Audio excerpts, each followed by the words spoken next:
इस वीडियो को लाइक करें और ज़्यादा से ज़्यादा शेयर करें ताकि लोगों तक बआसानी हक पहुंच सके। उस्मान मलिक भाई, हमारा आज जी ये जी। जो तसव्वुर है ना, आप ये तोड़ दें कि आप लोगों के पास कोई दलील नहीं है। क्या मतलब आप कह रहे हैं? हमारा एक परसेप्शन है आप लोगों के बारे में, यानी आई डोंट नो आप मुल्हिद हैं या अच्छा, नहीं, ठीक है लेकिन ठीक है मुल्हिदों के ठीक है। बारे में हमारा एक परसेप्शन है कि इल्हाद के ताल्लुक से या खुदा के मौजूद न होने के ताल्लुक से उनके पास कोई भी सॉलिड दलील नहीं है। इस परसेप्शन को आज तोड़ दीजिए आप। सर मैं इस परसेप्शन को तोड़ नहीं सकता और उसके पीछे एक बुनियादी वजह है। क्योंकि जो एथियस्ट है या मुस्लिम, मैंने कैसर भाई से लास्ट स्ट्रीम में भी कहा था कि ये सिर्फ एक लेबल है जो पुट किया जाता है लोगों पर। और जब हम लैंग्वेज के इशू में जाते हैं तो ये सब वर्ड्स जो हैं इनको हम यूज करते हैं अपनी ये जो सेंसुअल परसेप्शंस होती हैं इनको चलिए, एक आप इस नेम चक्कर देने में के ना लिए। पड़ें, आप लेबलिंग को छोड़ दीजिए। हम तो कंटेंट के ऊपर बात कर रहे हैं। आप हमें मुस्लिम न कहें, हम आपको मुल्हिद नहीं कह रहे हैं, लेकिन हमारी पोजीशन यह है कि खुदा मौजूद है और आपकी पोजीशन गालिबन यह है कि खुदा मौजूद नहीं है। एम आई राइट? मैं कहता हूँ कि खुदा मौजूद या गैर मौजूद होना इम्पोर्टेंट नहीं है। खुदा इम्पोर्टेंट नहीं है मेरे नज़दीक। खुदा इंपॉर्टेंट नहीं है तो जो इररेलेवेंट चीज, कह सकते नहीं हैं। नहीं, एक मिनट एक मिनट। आपने जो बात कही कि खुदा इंपॉर्टेंट नहीं है, एक तो ये कि उसके ऊपर आपको दलील देनी है, और दूसरे ये कि ठीक है। आपको, आप इस चीज से क्यों भाग रहे हैं। मिसाल के तौर पर बहुत सारी चीजें ऐसी होती हैं जो इंपॉर्टेंट नहीं होती लेकिन मौजूद होती हैं। अब मिसाल, मैं उसकी एक मिसाल देता हूँ। रेत का जर्रा मेरे लिए कोई इंपॉर्टेंस नहीं रखता, लेकिन अगर आप मुझसे पूछें कि क्या रेत का जर्रा मौजूद है, बिल्कुल मौजूद है। अब दूसरी गैलेक्सियां, या समझ लें कि यहां से मिलियंस ऑफ मिलियंस, जो नूरी साल की दूरी पर जो गैलेक्सी होगी और उसमें कोई छोटा मोटा प्लेनेट और उसके अंदर एक प्लेनेट के अंदर छोटा मोटा पत्थर अगर होगा, वो मेरे और आपके लिए कोई इंपॉर्टेंस नहीं रखता, लेकिन बहरहाल मौजूद है। तो ये जरूरी नहीं सर है। लेकिन तो आप आर्गुमेंट फॉर मुझे द इस सेक ऑफ पर आर्गुमेंट। आप ये साबित करेंगे कि खुदा मौजूद है या नहीं, चूंकि इख्तलाफ इस पर है। जी। ठीक है, लेकिन वो जो मिट्टी का जर्रा या रेत का जर्रा है वो मेरी लाइफ आफ्टर डेथ नहीं डिसाइड कर रहा, ये प्रॉब्लम है। मतलब एक देखिए, 2+2=4 एक इतना छोटा सा फॉर्मूला है जो हर एक आदमी को समझ में आ जाता है। हम आपसे पूछ रहे हैं खुदा मौजूद है या नहीं, आप सिंपली उसको कह दीजिए ना कि मेरी ये पोजीशन है और उसमें मेरी ये दलील है। इमेजिनेशन में है बस, और दलील मैं दे मौजूद दूंगा है आपको या अभी। नहीं भाई, मौजूद की बात कर रहा हूं, मौजूद है या नहीं है। सर फिजिकली मौजूद नहीं है या जिस हम भी तरह नहीं भी मानते मौजूद नहीं। फिजिकली मौजूद है। ये कौन कहता है कि अल्लाह ताला की जिस्म है? हम भी नहीं मानते। जी जी हम मैं सिर्फ वजूद की आप बात कर रहे हैं। सर वजूद उस चीज का होता है जो चीज आपके जिसका आर्गुमेंट से जिस्म हो। किसी चीज। नहीं सर, क्या हो गया, आपको लगता है मैं इस तरह का आर्गुमेंट दूंगा? मेरा जी। मुझे आप टाइम दीजिए प्लीज थोड़ा जी। सा। जी। जी। सबसे पहले मैं आमिर भाई का एक पॉइंट जो है उसको नहीं, क्लियर करना चाहूंगा। आमिर आमिर भाई भाई। को छोड़ दीजिए। अभी आमिर भाई से बहुत देर आप बात कर रहे थे, अच्छा, पहले मुझसे बात कर लें। आमिर भाई ठीक को है। छोड़ दीजिए। मैं सिर्फ आपसे ये जानना चाह रहा हूं कि आप मुझे क्लियर कट अल्फाज में ये बताएं, खुदा मौजूद है या हम्म। नहीं, और जो भी पोजीशन ले उसकी ये दलील है। बिल्कुल एकदम जो ठीक है एक आप समझ रहे हैं कि एक आम इंसान को आप समझा रहे हैं, अपना मुकदमा रख रहे हैं, ठीक है आप उस तरह बात करें। जी। ठीक है। तो मेरा मुकदमा ये है कि वो मौजूद नहीं है, और उसके पीछे जो रीजन है वो थोड़ा सा उसमें मुझे टाइम दीजिएगा। सबसे पहला पॉइंट है कि जब से इंसान पैदा हुआ है, जब से बना है, उस वक्त से अगर हम थोड़ी सी हिस्ट्री भी पढ़ें या सारा कुछ पढ़ें तो हमें ये मालूम होगा कि केवमैन से लेके एग्रेरियन सोसाइटी से लेके और आगे आगे जैसे जैसे हम आएंगे तो ये हमें पता चलता है कि इंसान ने आहिस्ता आहिस्ता डेवलपमेंट की। पहले लैंग्वेज भी नहीं एग्जिस्ट करती थी, फिर उसने कम्युनिकेशन के लिए लैंग्वेज को इन्वेंट किया और इस सारे सिस्टम को इन्वेंट किया। तो मेरा आर्गुमेंट इधर ये है कि जैसे जैसे इंसान ने अपनी इन सेंसेशंस को, जो फिजिकल बॉडी इंसान के पास है जैसे कि बाकी जानवरों के पास है, उसने जैसे जैसे इन सेंसेशंस के थ्रू लैंग्वेज के वर्ड्स इजाद किए, जैसे हैप्पीनेस और ये सैडनेस या इस तरह की और सारी जो सेंसेशंस हैं, तो उसने सोचा कि ये जो प्लेजर की सेंसेशन है इसको प्रोलॉन्ग करने के लिए उसको कोई चीज चाहिए। तो उसको जो और बेसिकली इस लाइफ में जो जो बॉडी है हमारी, ये परमानेंस को कभी भी एक्सेप्ट नहीं करती। आप बेहतरीन से बेहतरीन प्लेजर मोमेंट कोई देख लीजिए। 2 मिनट दीजिए। इजाजत है एक लम्हे सब की? जी। हम सिर्फ टाइम कम है ना, इसलिए मैं इंटरवीन कर रहा हूँ बीच में कि देखिए, हम सब ने सेपियंस पढ़ी है। जिस तरह से आप almost word by word, sequence by sequence Harari को कोट कर रहे हैं, we are too well familiar with this सारी की सारी कहानी। मैंने नहीं पढ़ी। जिससे आपने आपकी सुनी है इंफॉर्मेशन ना, के लिए मैंने नहीं पढ़ी। बस फिर सेपियंस उसने का आपको मैंने सुना एक होगा। लफ्ज भी नहीं सुना। बस फिर उसने आपको सुना होगा। जी, दोनों में से नहीं, एक काम सेपियंस होगा। से रिलेटेड। अच्छा ठीक। लेकिन आप भी तो वर्ड बाय वर्ड वही चीजें कोट करते हैं जो साइंटिस्ट आपको बताते हैं या अल्लाह ने आपको बताया। यही तो मैं कहना चाह रहा हूँ। मेरा तो पॉइंट ये है कि हमने कब हमने इस कभी चीज का इनकार इनकार किया भाई? जी, एग्जैक्टली। पहली बात है कि जो तो अगर ये बात है, तो फिर जो साइंटिस्ट वाली बात है वो मैं बीच में से उस पे को मैं उसका मैं आंसर नहीं कर रहा। तो क्या साइंटिस्ट की बात को हम वर्ड फॉर वर्ड नहीं मानते, लेकिन अल्लाह ताला की अगर बात को हम मानते हैं तो हम उसे ईमान कहते हैं। आप हरारी पे ईमान रखते हैं? सर मैं किसी चीज पे ईमान नहीं रखता, सॉरी टू से। अच्छा तो एक आप चीज कैसर भाई ये भी है, जो दलील जी ये दे रहे हैं उस्मान जी साहब, क्या ये जी डेफिनेटिव जी। आर्गुमेंट है कि इंडेफिनेटिव आर्गुमेंट है? Sir I don't tend to use this fancy words. I don't know नहीं, व्हाट ये this fancy word word mean, नहीं है लेकिन भैया, ये तो आप जो भी जब आर्गुमेंट देंगे उसको इवेल्युएट तो किया जाएगा ना। इसको आप फैंसी वर्ड कहें या कुछ भी कहें। ठीक है। ये सेंसुअल वर्ड है, ये भी फैंसी है वैसे, बाय द वे। जी, ये जो आप जितने आर्गुमेंट दे रहे हैं कि अपनी प्लेजर को प्रोलॉन्ग करने के लिए ये कर दिया, ये सारे माशाल्लाह एक से बढ़कर एक फैंसी वर्ड्स सर आपने मैं इस्तेमाल किए, अपनी हमने तरफ तो से कोई नहीं दे एतराज नहीं किया। रहा।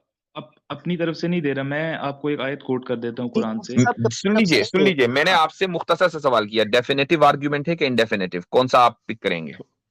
थोड़ा सा एक्सप्लेन कर देंगे इन दोनों आर्गुमेंट्स को। डेफिनेटिव आर्गुमेंट कहते हैं कि जिसमें शक की कोई गुंजाइश ना हो, जिसका जो गलत ना हो सकता हो। मिसाल के तौर पर 2 दूनी 4 ही होंगे, 5 नहीं होंगे, ये गलत नहीं हो सकता। ये है डेफिनेटिव आर्गुमेंट। इंडेफिनेटिव आर्गुमेंट के अंदर गलती की गुंजाइश रहती है 50-50, और रेशियो ऊपर नीचे भी हो सकता है, जरूरी नहीं कि 50-50 ही हो। यानी ये भी हो सकता है कि वो सही सिर्फ 10% हो, 90% वो गलत हो, और ये भी हो सकता है कि 90% वो सही हो, 10% गलत हो। तो ये इन्फिनेटिव आर्गुमेंट में आता है, इंडेफिनेटिव में। तो अब आप मुझे सर ये बताइए कि डेफिनेटिव जी जी। आर्गुमेंट था या इंडेफिनेटिव आर्गुमेंट जो आपने दिया? इसको अगर आप इस तरह लेना चाहें तो ये एक इनडेफिनेट आर्गुमेंट होगा, इनडेफिनेट। और ठीक है, इसकी बहुत वजह अच्छा, ये है आपने ऑनेस्टी का मुजाहिरा किया। तो ये एक जी, इंडेफिनेटिव आर्गुमेंट है। अच्छा, इनडेफिनेटिव आर्गुमेंट है। जी जी, ठीक है, ठीक पूछिए। है। आपकी जो जिंदगी है और इसी तरीके से आपकी मौत और हर इंसान की मौत, ये एक डेफिनेटिव चीज है या इंडेफिनेटिव चीज है? सर यही तो मेरा पॉइंट है बेसिकली, कि आई don't know that I am alive और डेड। मुझे सिर्फ जो जो मैं मेरा पॉइंट एक सेकंड क्लियर होने दीजिएगा। मैं ये कह रहा हूँ कि जैसे जैसे मैं पैदा हुआ और जैसे जैसे मैं बड़ा हुआ और जैसे जैसे कल्चरल इनपुट मेरे अंदर आया, और कल्चर ने जो भी इनपुट दिया मुझे, सोसाइटी, कल्चर, या जो भी आप कहें इसको, या रिलीजन, तो वैसे वैसे मुझे पता चलता गया कि आई एम अलाइव। वरना ठीक, आई डोंट हैव एनी वे कि मैं कल्चर ये ने जान आपको सकूं बताया कि कि आई एम आप अलाइव और जिंदा हैं। डेड। आपको लाइफ की डेफिनेशन पता है? लाइफ को डिफाइन किया है कई लोगों ने। जी, तो आप कोई एक डेफिनेशन प्रोवाइड कर दें हमें, उसी के मुताबिक हम देखेंगे कि हम जिंदा हैं। अगर आप जिंदा नहीं है तो हम भी नहीं है भाई। ये मजा हम आप ही को क्यों दें? मलिक साहब, आप सोलोप्सिस्ट हैं आप बेसिकली? नहीं, I don't heard of this concept. उन्होंने कैसर भाई ना हरारी को पढ़ा है, ना ये चीज उनको पता है। वो है कुछ, बस वो कह रहे हैं मेरा कुछ भी नहीं मानता मैं। आपका जो व्यू है ये सर सारा सोलोप्सिस्ट का है, जो कि एक फिलॉसफी है जो ये पॉजिट करती है कि द ओनली रियल थिंग जो कि एग्जिस्ट कर सकती है वो आपकी अपनी ज़ात है, बाकी सब कुछ इमेजिनरी है। हत्ता इस कि तरह तो फिर आप मुझे निहिलिस्ट भी कह सकेंगे, फिर आप मुझे सिनिकल भी कहेंगे। मैं यही तो कहता हूँ कि मैंने आप पूछा है लोग लेबल्स बहुत जल्दी पुट करते हैं। वाओ, मलिक साहब, फैंसी टर्म, वाओ। मैंने पूछा है आपसे कि तो आप, और नहीं मैं नहीं, मैं अगर आप, नहीं हूँ। तो क्या बात नहीं है। दुनिया में बहुत बड़े बड़े, यानी कि हमारे ये जो है ना, हमारे आमिर भाई, वो टी पोट वाले, यार देखो नाम भूल गया मैंने, मुझे एथियस्ट बहुत ज्यादा जो जिनको कोट करते हैं, वो अ, रसल रसल बर्ट्रैंड रसल, वो भी एक ज़माने में सोलोप्सिस्ट रहे हैं, बाद में उन्होंने छोड़ दिया था वो नज़रिया। यानी कि कहने का मतलब है कि वो नज़रिया फजूल है, इसमें कोई शक नहीं है, लेकिन बहुत से बड़े बड़े लोग हैं उन्होंने उसको अस्यूम किया। तो आप अगर हैं तो आपसे उस प्रेमिस पे बात की जा सकती है, because a very sir dangerous personal thing जो आप ऑब्जर्वेशन, दिस जिंदगी इज का माय पता पर्सनल ऑब्जर्वेशन। या ठीक है, ठीक है, तो ऑब्जर्वेशन है। आप लाइफ को डिफाइन कर रहे थे जी। जी, मैं बेसिकली ये कह रहा हूं कि जैसे आप डिमांड करते हैं किसी चीज की, तो वो डिमांड है बेसिकली जो आपको उस तरफ लेके जाती है। मिसाल के तौर पे ये अगर आप डेफिनेशन है लाइफ हैप्पीनेस की? जो आपने एक मिनट, ये लाइफ नहीं की नहीं लाइफ, डेफिनेशन है? नहीं नहीं लाइफ की डेफिनेशन नहीं बता रहा, मैं अपना पॉइंट ऑफ व्यू दे रहा हूँ। नहीं, मैं आपसे, आपने पूछा कि आपने ये कहा कि जब आप बड़े हुए तो मुआशरे ने आपको बताया कि आप जिंदा हैं। तो मैं लाइफ की डेफिनेशन आपसे समझना चाह रहा हूं, क्योंकि मेरा जो आर्ग्यूमेंट या जो रिबटल है वो उसी के ऊपर डिपेंड करता है। ठीक है, मैं बेसिकली ये कह रहा हूँ कि जैसे जैसे आपको कल्चर ने बताया कि यू आर लिविंग, तो देर इज नो वे कि आप ये जान सकें कि आप डेड, जब आप मरेंगे there is no way you can know that you are dead. Similarly when you are alive you don't have any way, you don't have any way कि you can know that you are alive. ठीक है, ये मेरा point I है। Can by that only तो if you life की can definition तो define life and irrelevant हो डेथ। जाती है इधर।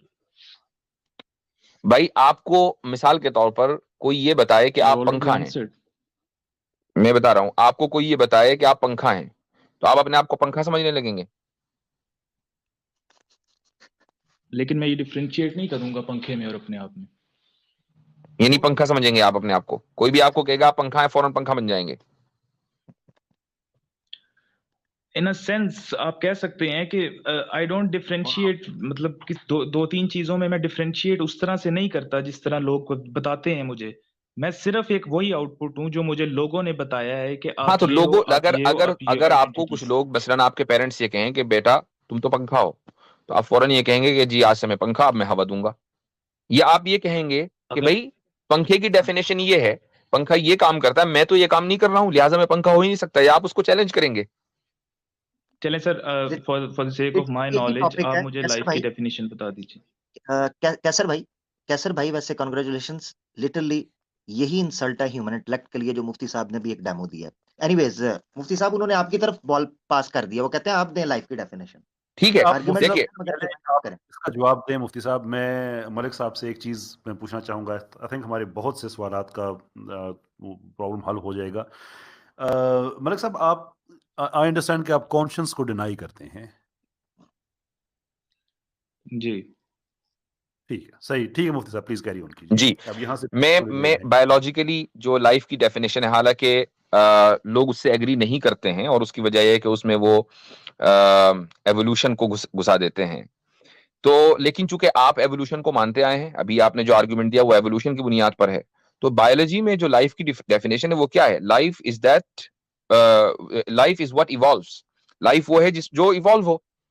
अब आप ये देखें कि आप इस वक्त इंसान हैं, आपके वर्ल्ड व्यू के एतबार से आप इवॉल्व होते आए हैं, लेकिन सारे साइंटिस्ट जिन्होंने आपको ये बताया है कि आप जिंदा हैं, वो इस बात पर मुत्तफिक हैं कि जब इंसान मरता है तो अब एवोल्यूशन का जो प्रोसेस है वो खत्म हो जाता है, यानी अब वो बस मिट्टी मिल गया, दैट्स इट।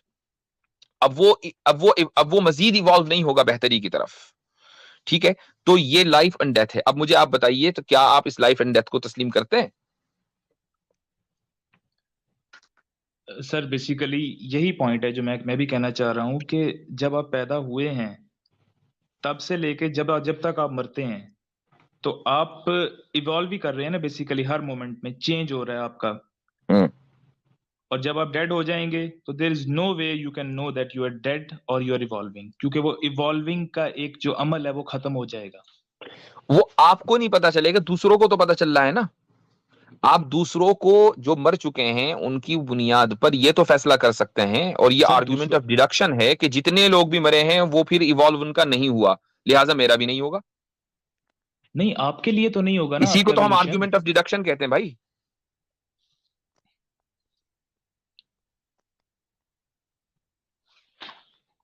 वैसे सर मेरा आवाज आ मशवरा रही है है, मेरी? जी जी आपकी आ रही है। मेरा मशवरा है मलिक साहब के सोसाइटी से पूछे बगैर कभी जंगल में शेर के सामने जाके सिर्फ खड़े हो जाइएगा, वो आपको बता देगा आप एग्जिस्ट करते हैं कि नहीं। जी, सोसाइटी तो बताए। मैं दिस उस्मान इज माय साहब पॉइंट देखें, बेसिकली। उस्मान भाई, मैं उस्मान अगर भाई, मैं खड़ा आपको हो वापस ले जाऊंगा, जाना चाहूंगा, सिंपल सी बात नहीं है। नहीं, एक मिनट मेरी बात सुन लीजिएगा। हम यहाँ तक जो पहुंचे हैं वो इसलिए पहुंचे हैं कि मैंने आपसे सवाल किया सर था वैसे कि मैं आपका एक जो गलत आर्ग्यूमेंट करूंगा है। कैसर भाई, मुझे टाइम नहीं दिया जा रहा बात करने एक मिनट रुक जाइए जरा सा, मैं अपनी बात मुकम्मल कर लूं, फिर आप बोलिएगा कि आपका जो आर्ग्यूमेंट था वो इंडेफिनेटिव था, और हम जो बात कर रहे हैं लाइफ और डेथ की, ये डेफिनेटिव चीज है। ठीक है, इवन अगर आप बायोलॉजिकल स्टैंडर्ड पे चलें तब भी, और अगर आप एक आम स्टैंडर्ड लाइफ का लें कि तो भी, यानी लिविंग बीइंग वो होता है कि जो रिप्रोडक्शन करे। कुछ लोगों ने लाइफ की डिफाइन इस तरीके से उसको डिफाइन किया है। पॉइंट ये है कि हम एक डेफिनेटिव चीज, लाइफ हमारे नजदीक है और डेथ भी डेफिनेटिव है, और आर्ग्यूमेंट ऑफ डिडक्शन की बुनियाद पर है। तो क्या ये मुमकिन है कि हम एक इनडेफिनेटिव आर्ग्यूमेंट की बुनियाद पर डेफिनेटिव चीज को समझ सकें और ये दावा करें कि जो मेरी समझ है वही सही है, जबकि मैं खुद ये मान के चल रहा हूं कि मेरी समझ इनडेफिनेटिव आर्ग्यूमेंट के ऊपर डिपेंड करती है? ये तो फैलेसी हो गई ना। सर फैलेसी हो गई उस पॉइंट ऑफ व्यू से जो आपको साइंटिस्ट ने बताया है। साइंटिस्ट ने आपके सामने एक नजरिया रखा है इनडेफिनेटिव और डेफिनेटिव का, आपने उसकी बेस पे डिडक्ट करके ये कहा कि मेरी ये फैलेसी जो है, लॉजिकल फैलेसी, ये हो गई है। लेकिन अच्छा, मैं यही आप तो कह दो रहा हूँ दूनी चार जिस को डेफिनेटिव मानते हैं इनडेफिनेटिव? दो दूनी चार को जो साइंटिस्ट कहते हैं वो तो डेफिनेटिव ही कहेंगे। आपके नजदीक वो गलत हो सकता है? मतलब मेरे यूज की नहीं है ना वो चीज। नहीं, क्यों नहीं है? दो दूनी चार तो एक बच्चे के यूज की है, हर इंसान के यूज की है। अब मुझे ये कि डेफिनेटिव है कि इनडेफिनेटिव? अच्छा चलें सर, इस आर्गुमेंट को हम इधर छोड़ते हैं। मैं मतलब इसको थोड़ा सा और आगे ले जाना चाह रहा हूँ। मैं बेसिकली जो मेरे ख्याल से आपके रिलीजन को, जी जी, मेरे ख्याल से मलिक भाई काफी बात हो गई है बेसिक आर्ग्यूमेंट के ऊपर।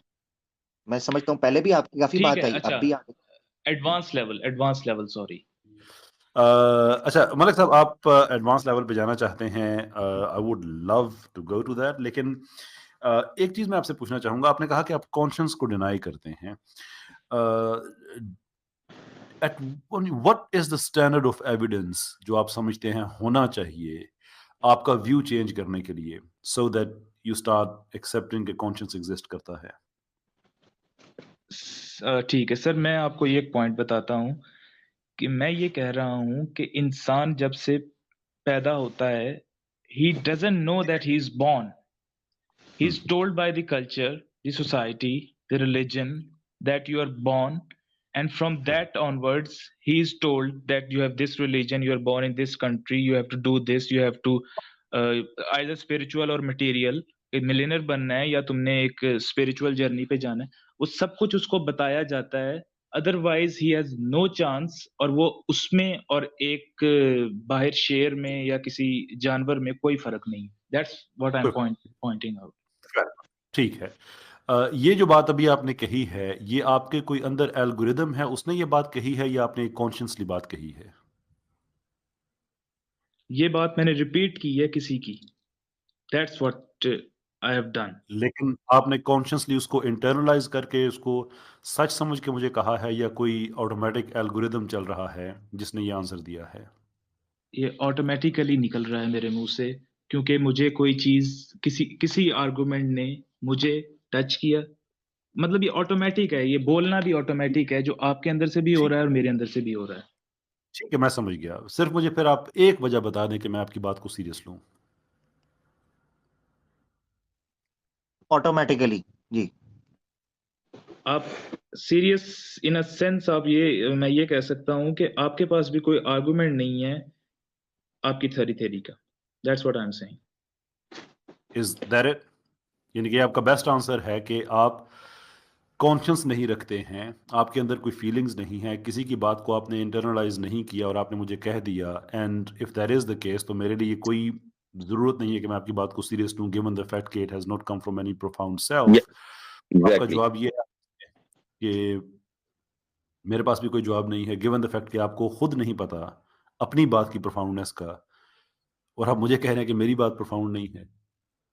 अगेन, यही तो मैं गिव मी वन यही reason that I should take seriously, given the fact कि ये किसी भी प्रोफाउंड सेल्फ से नहीं आ रही है। उस्मान मलिक भाई, अगर आप ये चाह रहे हैं कि हम रोबोट से डिबेट करें तो क्या ये मुनासिब होगा? और आप हमसे ये मुतालबा करें कि हम रोबोट को के सामने अपने आर्ग्यूमेंट्स रखें, वो सर रोबोट यू जो योर हमारे सेल्फ आर्ग्यूमेंट्स को इंटरनलाइज ना कर सके, तो क्या ये हम वेस्ट ऑफ टाइम नहीं होगा ये हमारे लिए? या आप इसको ये कहेंगे कि एक बहुत फ्रूटफुल डिस्कशन है कि हम मुझे बात याद आ रही है, हमारे यहाँ जो अरबिक लिटरेचर है उसमें एक बल्कि फारसी में जो अरबी लिटरेचर आया है ट्रांसलेट होकर, उसमें एक कहावत है, हिस्सा है वो, और उसको उसके लिए लफ्ज इस्तेमाल होता है बुज़े अखफश, यानी अखफश की बकरी। तो अखफश जो है वो नहवी थे, ग्रामरियन थे, और बहुत ही ज्यादा कमजोर स्टूडेंट थे। तो जब उनके टीचर उनको नहव पढ़ाते थे तो वो अपनी बकरी को जाके सुनाया करते थे। अच्छा, अगर बकरी ऊपर नीचे को सर हिलाए तो समझते थे कि यार ये समझ गई मेरी बात, और अगर दाएं बाएं को हिलाए तो फिर दोबारा रिपीट करते थे। तो बुज़े अखफश जो है ये वाकया बड़ा मशहूर हुआ। तो अब सबको पता है कि अखफश की जो बकरी है वो समझ नहीं रही थी और अखफश अपना टाइम जाया कर रहे थे। तो कहीं आप हमें अखफश तो नहीं बनाना चाह रहे हैं? हाँ नहीं, nice joke. Joke? Did you enjoy the sir joke? You, How did he you enjoyed the enjoy joke. He enjoyed the joke. without self, अब without अभी conscience? इन्होंने How did you? जी इन्होंने इन्होंने एक फीलिंग इंटरनलाइज कर दी हमारे सामने ही। वाह सर आप बोलने का मौका नहीं देंगे तो फिर मैं कैसे बोलूंगा? यार, ये एंड में लाजमी। कैसर भाई, वैसे जितने आर्ग्यूमेंट्स हैं उनमें ये कॉमन वैसे मैंने ट्रेड देखा है, एंड में कहते मौका नहीं मिला जी। आप तीन ये इकट्ठे सही। बोली जा रहे हैं तो मैं कैसे बोलूंगा? मैं आपकी तरह तो नहीं हूँ मैं कि बीच में मैं तो इंटरप्ट सबसे करके। कम इसीलिए बोला हूँ, लेकिन आप मुझे देखें अब कैसर ऑडियंस भाई में एक आपको नई नहीं कह रहा, argument है। कैसर मलिक भाई साहब, यानी आपको मैं नहीं कह रहा। सारुल मैं अख्तर साहब कह मुसलसल 2 रहे या हैं 3 मिनट बाद मैंने बात की है, मुसलसल 2 या 3 मिनट बाद। अच्छा आप चलें, for the sake of argument, just for the sake of argument, मैं कुरान पे आना चाहूंगा, उस पर बात कर सकते हैं? नहीं नहीं नहीं, कैसर भाई के सवाल का जवाब दीजिए ना कि क्यों बात करें हम आपसे कुरान पर। आप तो इंटरनलाइज नहीं कर सकते ना किसी भी चीज को, हम चाहे जो भी कहेंगे आप कर ही नहीं सकते, चूंकि आपने अपनी पोजीशन क्लियर कर दी है कि आप महज नकल करते हैं, आप इंटरनलाइज नहीं कर सकते। तो क्यों बात करें हम आप पर, उसका कोई गुड रीजन दीजिए।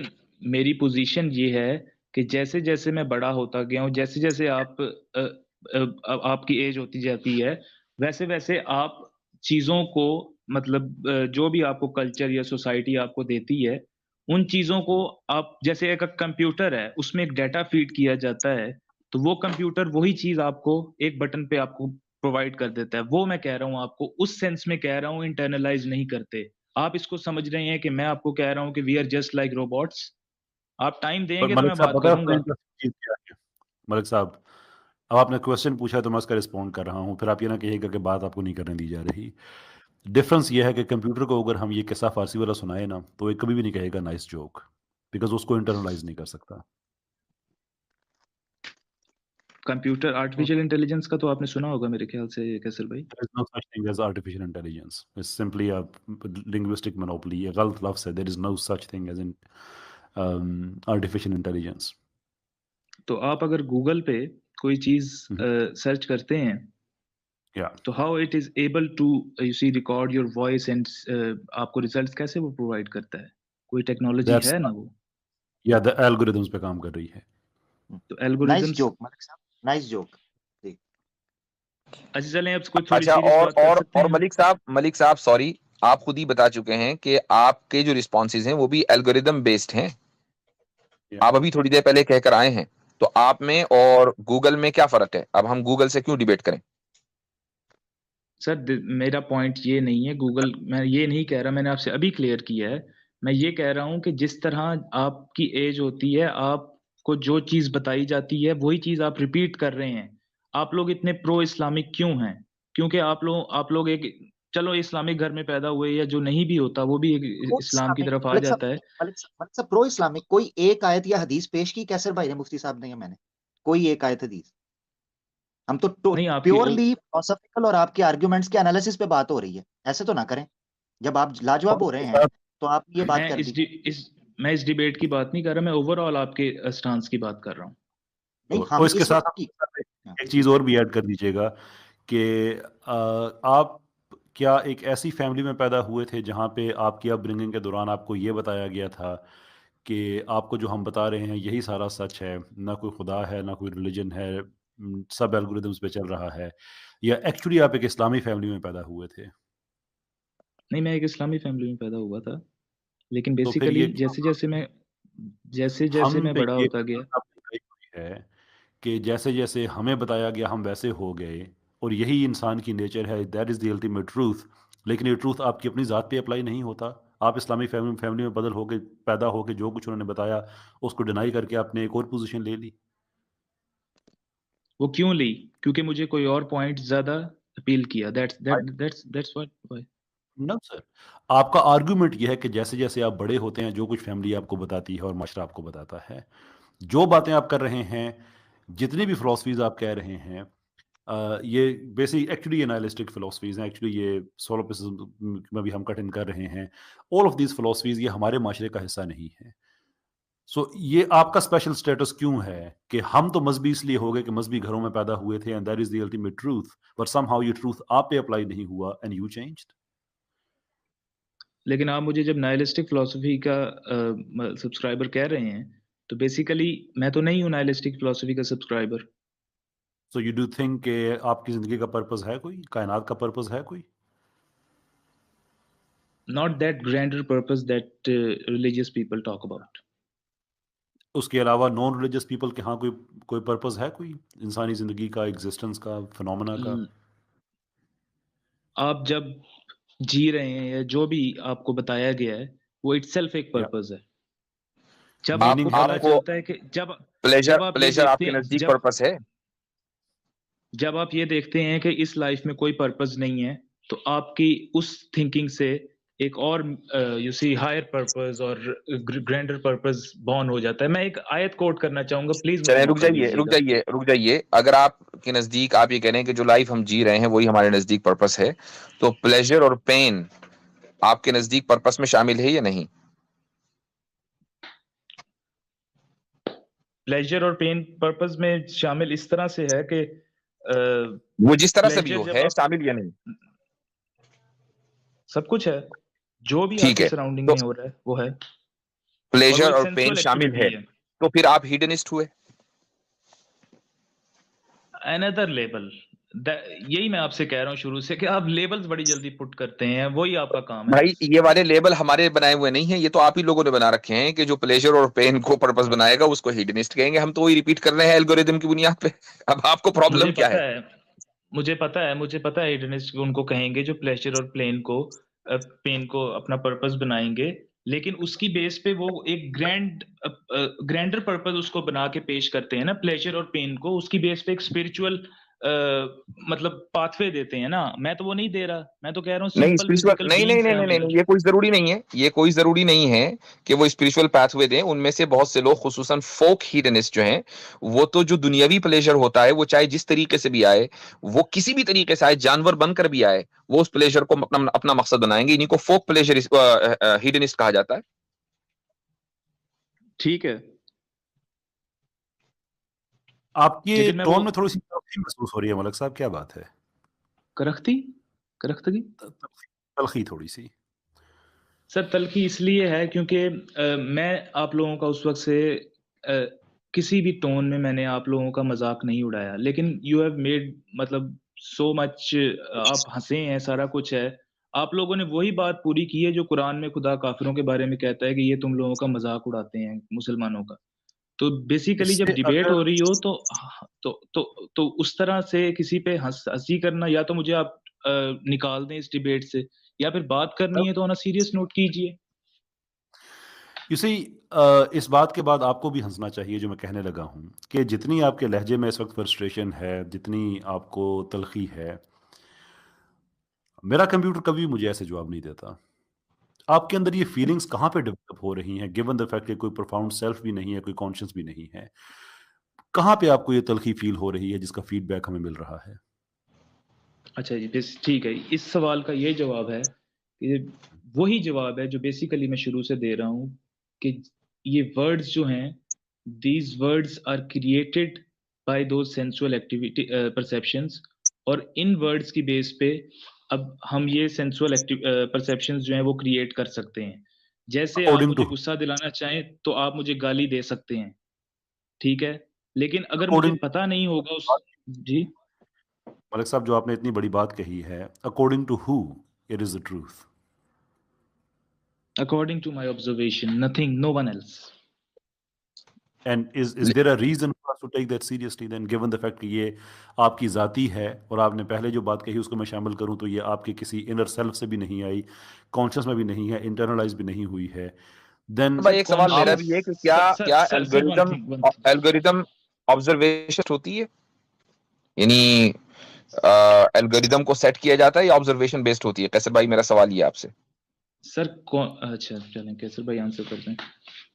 हम एक लिमिटेड एलूसिव किस्म की फ्रीडम दे सकें जिसे मशीन लर्निंग कहा जाता है, दैट इज अ पॉसिबिलिटी, लेकिन उसके भी जो एल्गोरिदम्स हैं वो प्री डिफाइंड होते हैं। प्री डिफाइंड होते हैं, एग्जैक्टली वो ये नहीं कि आपने कुछ भी ऑब्जर्व किया और उसको इंटरनलाइज कर दिया, ऐसा नहीं होता, बल्कि वो पहले से प्री डिफाइंड होता है कि ये ऑब्जर्व किया जा सकता है। कैसर बिल्कुल भाई ऐसा। आपसे मैं एक क्वेश्चन करूंगा कि आप ऑब्जर्वर और ऑब्जर्वेशन को सेपरेट करते हैं या सेम एक चीज कंसीडर करते हैं? Can you separate the both of them? Yes, yes I do. So what is the reason of that? Because एक ऑब्जर्वर होता है और एक ऑब्जर्वेशन होती है। नहीं, मैं कह रहा हूं कि ऑब्जर्वर के बगैर ऑब्जर्वेशन हो सकती है। ऑब्जर्वर के बगैर ऑब्जर्वेशन, एक पर्टिकुलर जो ऑब्जर्वर है उसके बगैर नहीं हो सकती, लेकिन आपका क्वेश्चन एक्चुअली से डीपर लेवल का है कि अगर ऑब्जर्वेशन नहीं मेरा हुई तो इसका क्या मतलब ये है कि जो जिस चीज़ की ऑब्जर्वेशन होनी चाहिए थी वो चीज़ ही नहीं हुई। हाँ, मेरा ये क्वेश्चन एक गालिब के शेर से भी है कि असले शहूदो शाहिदो मशहूद एक है, हैरान हूं फिर मुशाहिदा है किस हिसाब में। हाँ ठीक फैंसी है, बहुत फैंसी टर्म्स जी। अच्छा शेर आपने कहा, पर here is the thing, Aamir मैं हमारी भाई बात अच्छा उस तरफ इसको ले जी जाता जी हूँ। उससे कि जंगल में एक दरख्त कट के गिरता है जिसे किसी ने ऑब्जर्व नहीं किया, देयर फॉर ऑब्जर्वेशन नहीं हुई, can this be use to say कि दरख्त गिरा ही नहीं है?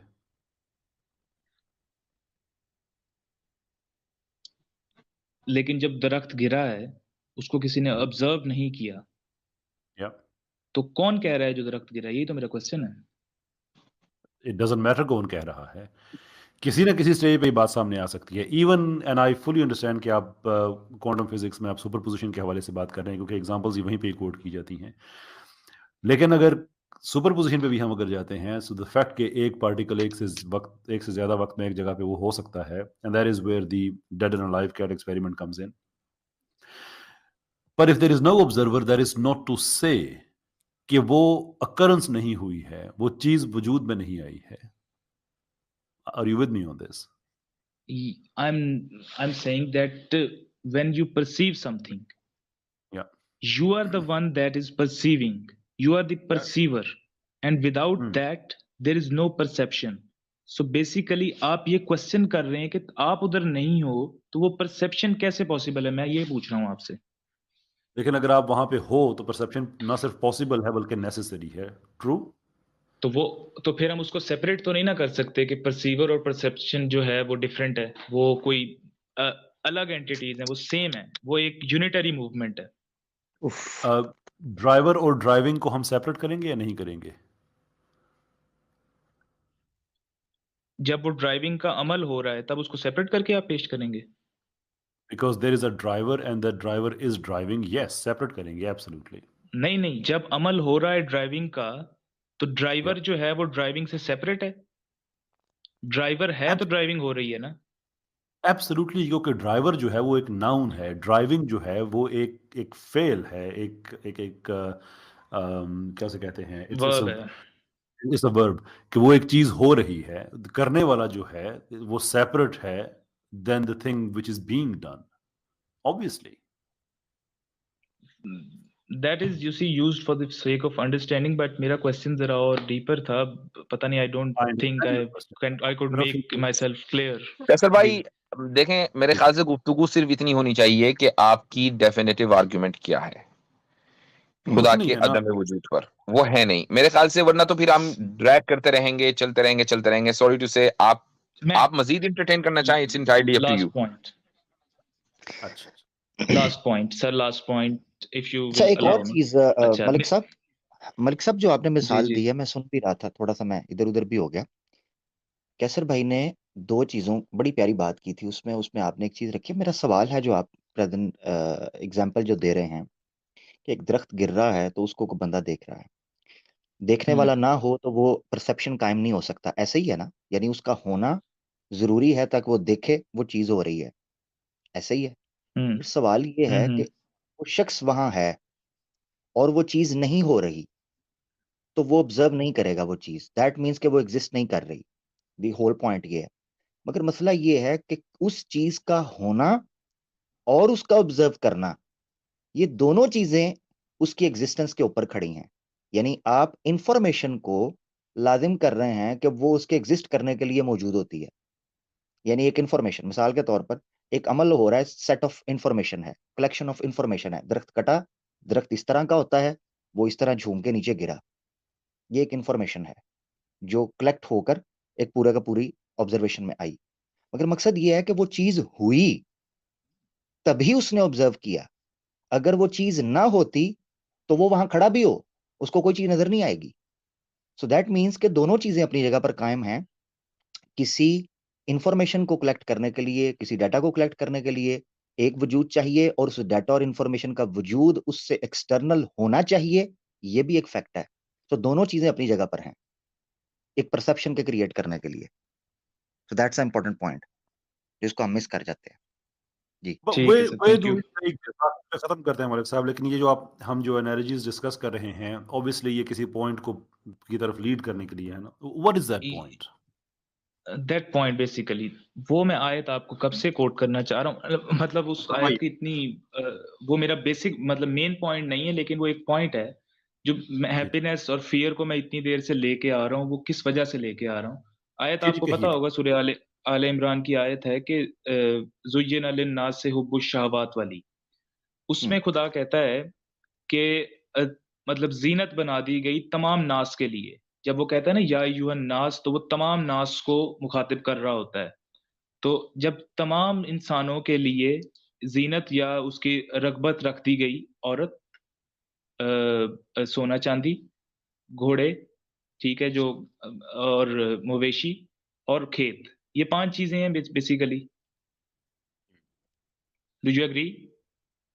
आप कैरी ऑन करें आगे, आप वो बात पूरी जी, कीजिए। जी। तो मैं ये कह रहा हूँ कि अगर वो इंसानों की बात कर रहा है खुदा,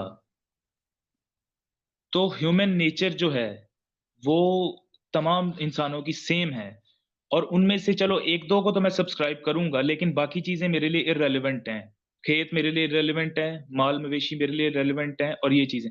और जब उसने खुदा ने ये बात की, और उसकी नेक्स्ट आयत में खुदा ने कहा कि ये एक मिनट में दुनिया। यहीं आपको रोकूंगा। नहीं नहीं नहीं, वो गलत ट्रांसलेशन हो रहा है, ये गलत अंडरस्टैंडिंग हो रही है। आयत दोबारा पढ़िए जरा। जी, जी। 1 सेकंड दीजिएगा, मैं आपको सामने रख के ही पढ़ देता हूँ। हाँ, नहीं नहीं, आपने जितना पढ़ा ना उसको लिए आपको कुरान खोलने की जरूरत नहीं है, वहीं पर जवाब है आपके इस जी, जी। सवाल का। बस जितना हिस्सा आपने पढ़ा उसको दोबारा पढ़ लीजिए। जी। अ, खुदा ने कहा है कि ज़ुय्यिना लिन्नासि हुब्बुश शहवाति, बस एक मिनट, के हुब्बुश शहवाती, यहाँ यहाँ ठीक इसका है। तर्जुमा कीजिएगा इतने हिस्से का। इसका तर्जुमा आपको मैं मौलाना मौदूदी का तर्जुमा आपको पढ़ के सुनाने लगा हूँ। ठीक है, 1 सुनाइए। सेकंड दीजिएगा, मैं खोल के ही सुना देता हूँ आपको। हम्म।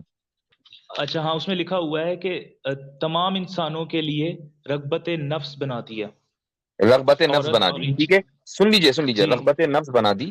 उसके बाद आया है मिनन निसाई, मिन का लफ्ज आया है और ये मिन है बयानिया, ठीक है।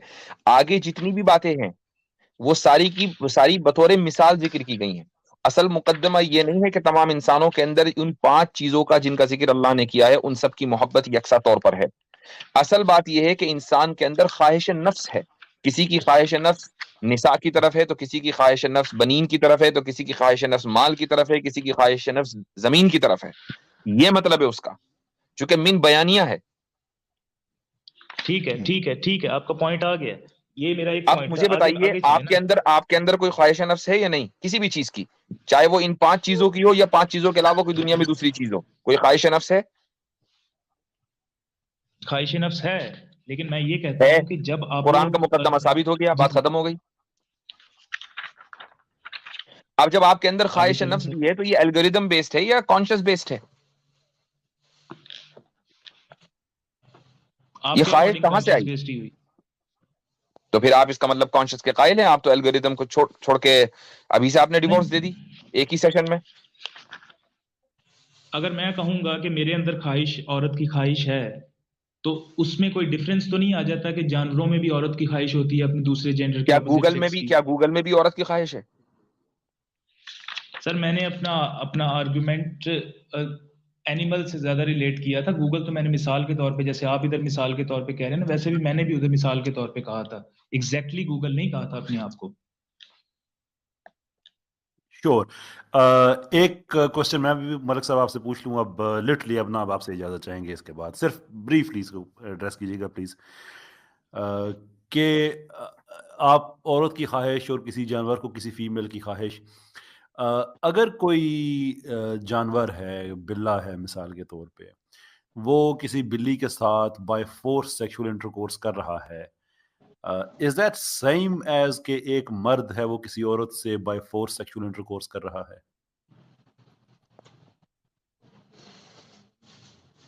एक बिल्ली के साथ बाय फोर्स कर रहा है वो जानवर। या और एक मर्द आई एक डोंट औरत के नो। साथ बाय फोर्स इंटरकोर्स कर रहा है, in your mind is that same thing, no difference? I don't know, I don't have an answer. तो इसका मतलब यू ये डू? हुआ कि रेप भी आपके नजदीक बुरा नहीं है अगर सोशल कंस्ट्रक्ट ना हो। अगर सोशल मोरालिटी अगर ना हो तो रेप तो भी बुरा नहीं बुराई है आपके अच्छाई। नजदीक? सर बुराई अच्छाई में मैं नहीं जाना चाह रहा, वो एक बहुत डिटेल्ड कन्वर्सेशन हो नहीं नहीं जाएगी। नहीं, हम बुराई अच्छाई में दूर तक नहीं जा रहे, यहीं ऊपर ऊपर परत सही सही। परत पे परत पे ही है, लेकिन हाँ अंदर ठीक नहीं है, जाएंगे। लेकिन मुफ्ती साहब खुशी मैं गमी उसको रखते हैं कभी। कि ये खुश होंगे कि इस तरह रेप किया जाए, क्योंकि खुशी गमी पर तो ये जा रहे हैं ना, अच्छाई बुराई पे ना जाएं। तो ये बताएं जरा, हाँ रेप होगा तो खुश होंगे या बुरा लगेगा?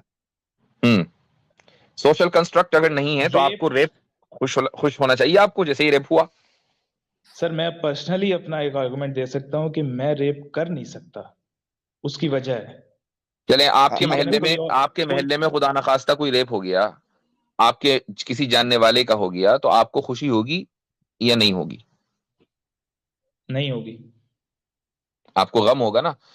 तो इसका मतलब ये हुआ कि सोशल कंस्ट्रक्ट की बुनियाद पर, क्योंकि हर चीज आपके यहाँ सोशल कंस्ट्रक्ट के ऊपर डिपेंड करती है, तो सोशल कंस्ट्रक्ट की बुनियाद पर आप रेप को अच्छा या बुरा या उस पर खुशी या गमी महसूस कर रहे हैं। अगर सोशल कंस्ट्रक्ट ना हो तो आपके नजदीक रेप भी ठीक ही है।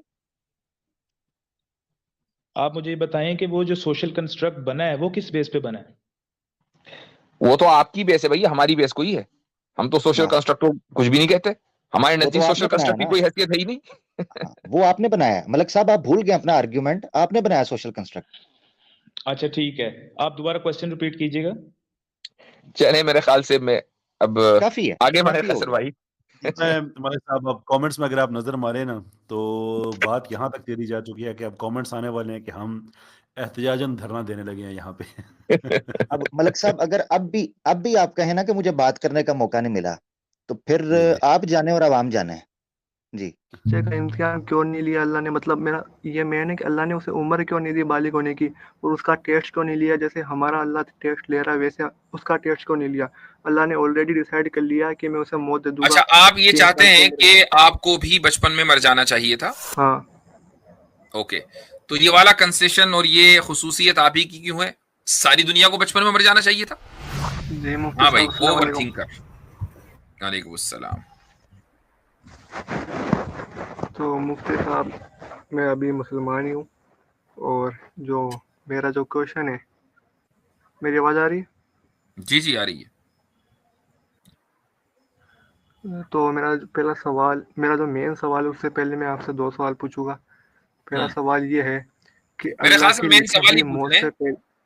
मेन सवाल पे आ जाएं सीधा, इतनी ओवर नहीं, थिंकिंग ना ये एक डाउट करें। हाँ, नहीं, छोटा क्वेश्चन, केवल एक लाइन का जवाब है केवल, तो वो पूछ लो एक बार कि अल्लाह की लिखी हुई मौत से पहले इंसान मर सकता है? सीधे सवाल पर आए, सीधे सवाल पे। ये पहला छोटा वाले सवाल फिर बड़े वाले सवाल, इससे कोई फायदा नहीं है। एक्चुअल सवाल करें। जो मेरा मेन सवाल है वो ये है कि अल्लाह सबका टेस्ट ले रहा है, और अकॉर्डिंग टू इस्लाम जो नाबालिग उम्र में जो बच्चे या बच्चे मर जाते वो सीधा जन्नत में जाएंगे क्योंकि वो अभी नाबालिग है। बट अकॉर्डिंग टू इस्लाम मौत देने वाला अल्लाह है। अल्लाह ने ऑलरेडी डिसाइड कर लिया कि मैं कब किसको कब मौत दूंगा इस दुनिया में भेजने से पहले। तो उस बच्चे ने कुछ ऐसा कुछ कास्ट किया नहीं, अल्लाह ने उसे मौत दे दी, अब उसके रूह डायरेक्ट जन्नत में। बट मुझे तो यहाँ पे टेस्ट देना पड़ रहा है, तो ये मेरे साथ नाइंसाफी नहीं। ठीक।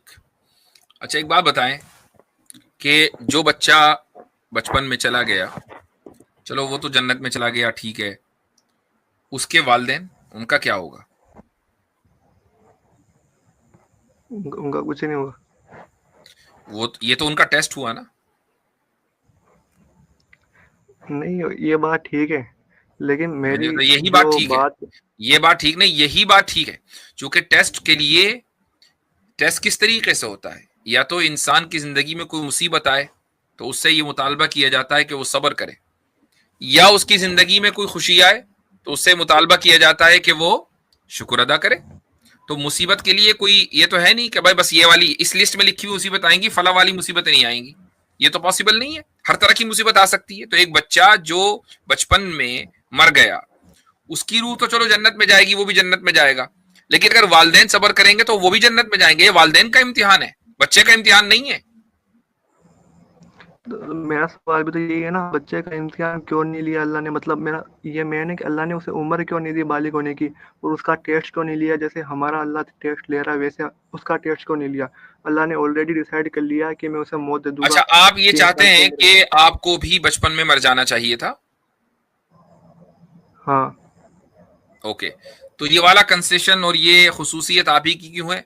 सारी दुनिया को बचपन में मर जाना चाहिए था, है नहीं? अगर अगर अल्लाह इंसाफ करता तो यही होना चाहिए था। तो जब सारी दुनिया बचपन ही में मर जाती तो पैदा कैसे होती भाई? हर आदमी तो बचपन में मर नहीं, गया। हजरत आदम को भी बचपन ही में बस पैदा हुए, बचपन में ही, यानी वो तो बड़े होते ही ना, बचपन हजरत, तो बचपन में सब बचपन निकल किसका होता फिर? बचपन होता किसका फिर अगर सब बचपन में चले जाते? वही तो पैदा कैसे होते? यदि ये कोई सवाल खुद सोचें आप तो माशाल्लाह ओवर थिंक करें, तो थोड़ा ओवर थिंक करें कि क्या ये सवाल माकूल है? ये सहूलत सिर्फ आपको क्यों मिले? हजरत आदम से लेकर आखिरी बंदे तक सबको मिलनी चाहिए, और पैदा होते ही सारे मरे, उस वक्त मरे जबकि इंसान को मौत का कुछ पता ना हो। भाई 4-5 साल के बच्चे को भी डर लगता है, उसको तकलीफ होती है, लेकिन जो बच्चा माँ के पेट में मर जाए उसको तकलीफ होती है नहीं, किसी को क्या पता? तो सबको माँ के पेट में मरना चाहिए, फिर माँ कहां से आई?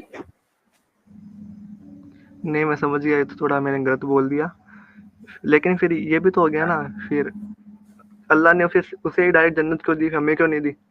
इसीलिए कि अल्लाह ताला किसी के जरिए किसी दूसरे का इम्तिहान लेता है।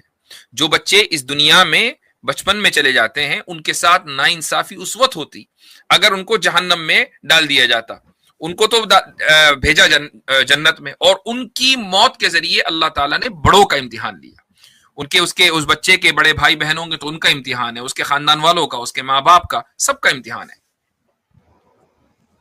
जी, मतलब सही बात है आपकी, और मतलब ये है कि मतलब अल्लाह ने ये रूह बनाई, तो मतलब एक मेरी रूह और एक उस बच्चे की रूह, अल्लाह ने उसे 3 साल की उम्र में मौत दे दी, और अल्लाह ने कहा कि इस रूह का, मेरी रूह का टेस्ट लूंगा मैं, फिर ये जन्नत में जाएगा।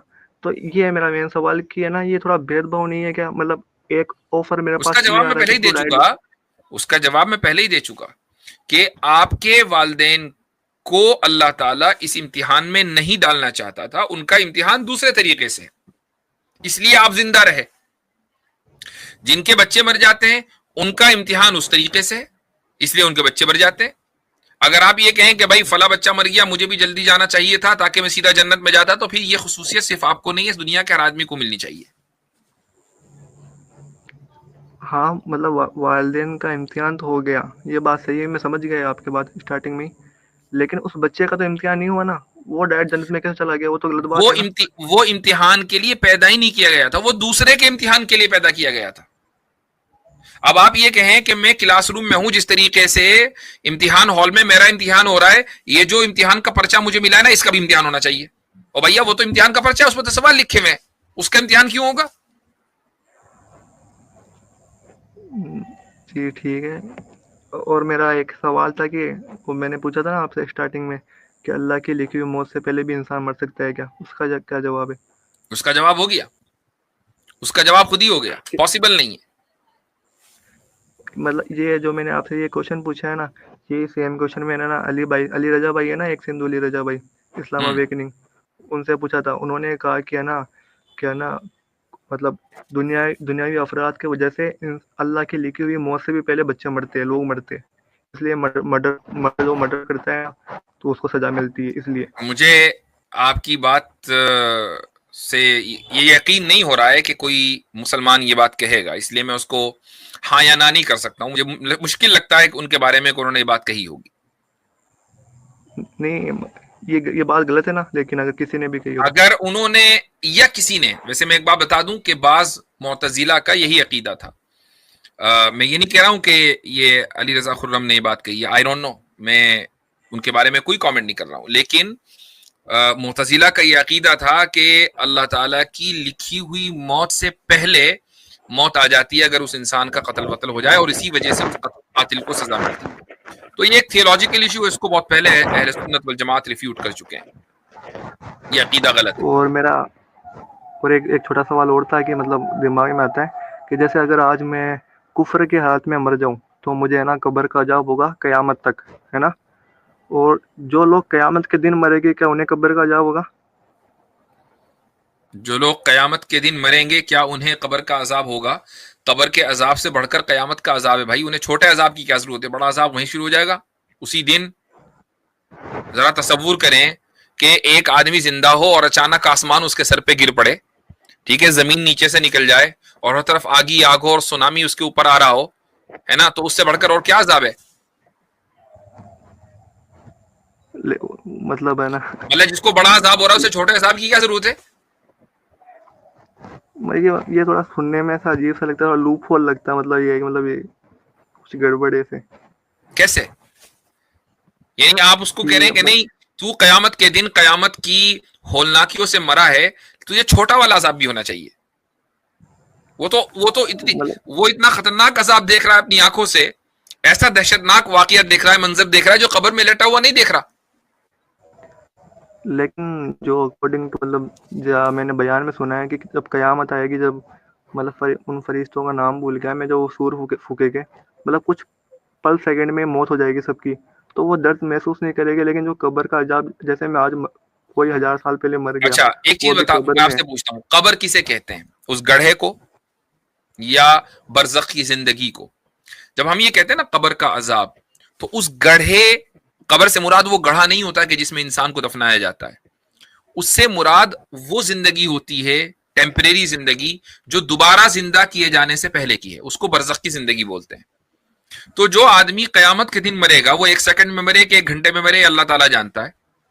उसके बाद वो दोबारा 1 सेकंड के अंदर जिंदा नहीं होगा, बल्कि बाज़ रिवायात में आता है कि 40 साल के बाद दोबारा सूर फूका जाएगा, तो उसके बाद फिर जितने मुर्दे हैं वो सारे जिंदा हो जाएंगे। तो जो कयामत के दिन मरे हैं वो भी, उनकी भी तो बरज़ख की जिंदगी होगी ना, तो उस बरज़ख की जिंदगी में उनका अजाब होगा अगर वो कुफर की हालत में मरे। ये भी मैं समझ गया। और मैं ना एक सवाल प्लीज मुझे करना आपसे, मतलब मैंने इसके चले अगली बार करिएगा आप, अगली बार करिएगा आप, ठीक है? अगली बार आ जाइएगा इंशाअल्लाह। तो इस वीडियो को लाइक करें और ज़्यादा से ज़्यादा शेयर करें ताकि लोगों तक हक पहुंच सके। इन्नल कुरआन लनूर यतफज्जर फी जनबाती यरफउनी इंद मलीकिल खल्क़ि लिअअला दरजाती। इन्नल कुरआन लनूर यतफज्जर फी जनबाती यरफउनी इंद मलीकिल खल्क़ि लिअअला दरजाती।